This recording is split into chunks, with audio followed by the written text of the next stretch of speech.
पूरा एक योग शिविर कर देंगे तो पूरा आशीर्वाद है।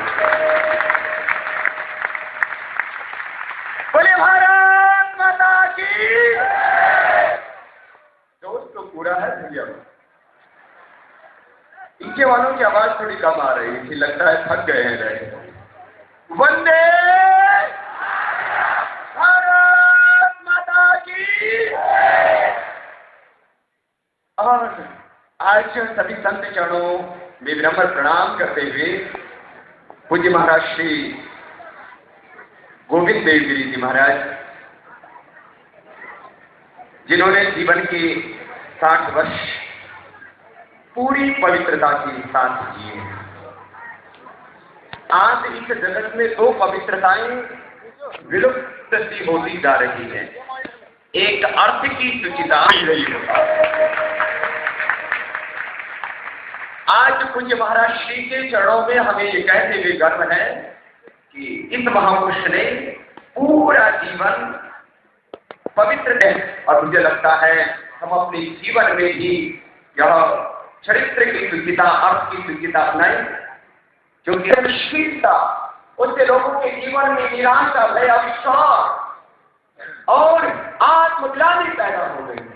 आज फिर से लोगों के भीतर आत्मगौरव को जगाना है, सब कुछ जिनेन्द्रिय बनाना है, आत्म केंद्रित बनाना है, जन जन में योग शक्ति से राष्ट्रभक्ति को जगाना है। और इस देश के जो देश में व्याप्त भय और भ्रष्टाचार, आतंकवाद कहीं सिर उठाए हैं, ऐसे इस गिरते हुए मूल्यों के समय में जब आदर्श ध्वस्त होते जा रहे हैं, हमारी संस्कृति, हमारी मर्यादा, हमारी परंपरा, हमारा वो वैभवशाली भारत का गौरवशाली अतीत, वो मात्र हमारे गौरव का विषय रह गया। कहीं न कहीं वर्तमान में बहुत दर्द और पीड़ाएं, और इस दर्द भरे इस काल में यदि उभार सकता है लोगों को, तो वो संतों का जीवन, उनका चरित्र, उनका आचरण, उनकी वस्तु।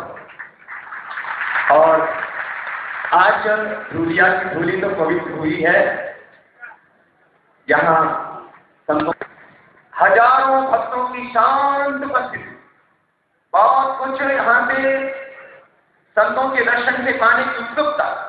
संतों का दर्शन मात्र देह का दर्शन नहीं, संत जिस चेतना के उन्नत स्तर पर जीते हैं, वही चेतना, वही पवित्रता, वही सच्चरित्रता, वही वाणी का माधुर्य, वैसा ही जीवन, वैसा ही चरित्र, वैसा ही आचरण हमारा बन जाए। ये संतों का दर्शन, क्योंकि संत बार बार कहते हैं, चित्र नहीं चरित्र को पूछो, व्यक्ति नहीं व्यक्तित्व को पूछो।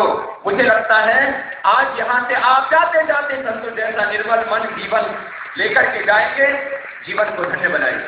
अंत में हमारे सभी संत इस बात को लेकर के चिंतित हैं कि एक तरफ हमारी 1,96,08,53,108 वर्ष पुरानी गौरवशाली संस्कृति, 1,96,08,53,108 वर्ष पुरानी हमारी गौरवशाली संस्कृति, गौरवशाली हमारा अति सातवां संस्कृति विश्व हमारा, और दूसरी तरफ समाज के अंदर जो पतन हो रहा है, देश का नेतृत्व कहीं दिशाभ्रमित हो रहा है। हमारे सब छोटी छोटी बातों के लिए आंदोलन करते रहते हैं, कभी गंगा के लिए, कभी गाय के लिए। अभी वेद माता की बात हो रही थी, 5 माताएं, सुतामया वरदा वेद माता, भारत माता, जिस माँ ने जन्म दिया वो माँ, और गौ माता, और अपनी मातृभाषा, और अपनी गौ माता गंगा माता।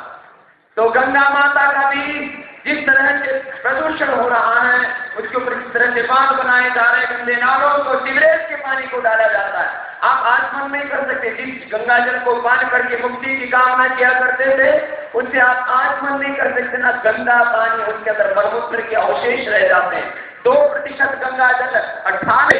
भारत माता की जय बोलना भी जिनके लिए अपराध है, और जो वंदे मातरम को नहीं गाते, उनको इस देश में रहने का अधिकार नहीं। देश की सत्ता है तो रोज न गंगा माता का, न गौ माता का, न भारत माता का सम्मान है। अपनी माँ की इज्जत भी कहीं खतरे में है, पूज्य स्वामी महाराज, इनको वेद पढ़ना तो इनके सेकुलरिज्म में स्वीकार ही नहीं है, लेकिन हम इस भारत माता के कमजोर, कायल और बुजदिल पुत्र नहीं है। हम मां भारती का जो गौरवशाली अतीत है उसको पुनः प्रतिष्ठापित करेंगे। हम वेद माता का भी सम्मान करेंगे, हम गौ माता का भी सम्मान करेंगे, हम अपनी भारत माता का भी सम्मान करेंगे और इस भारत के ऋषियों की संस्कृति को पुनः प्रतिष्ठापित करेंगे। और इसी के लिए महाराज श्री आप संतों के चरणों में प्रणाम करते हुए एक बात कह रहा हूं। अब हमने भारत स्वाभिमान का ने आप क्रांताओं ने शोषण किया। मैं कह रहा था करीब 200 करोड़ वर्ष पुरानी हमारी संस्कृति, 5000 वर्ष पहले सांस्कृतिक पतन हुआ। 2000 साल पहले वो सांस्कृतिक, सामाजिक, आध्यात्मिक, राजनीतिक, आर्थिक पतन बहुत गहरा हो गया। 700 साल तक विदेशियों ने हमारा शोषण किया और इन 60 सालों में तो अपने ही वतन के भ्रष्ट और बेईमान लोगों ने इतना शोषण किया, उतना 700 वर्षों में विदेश किया। विदेश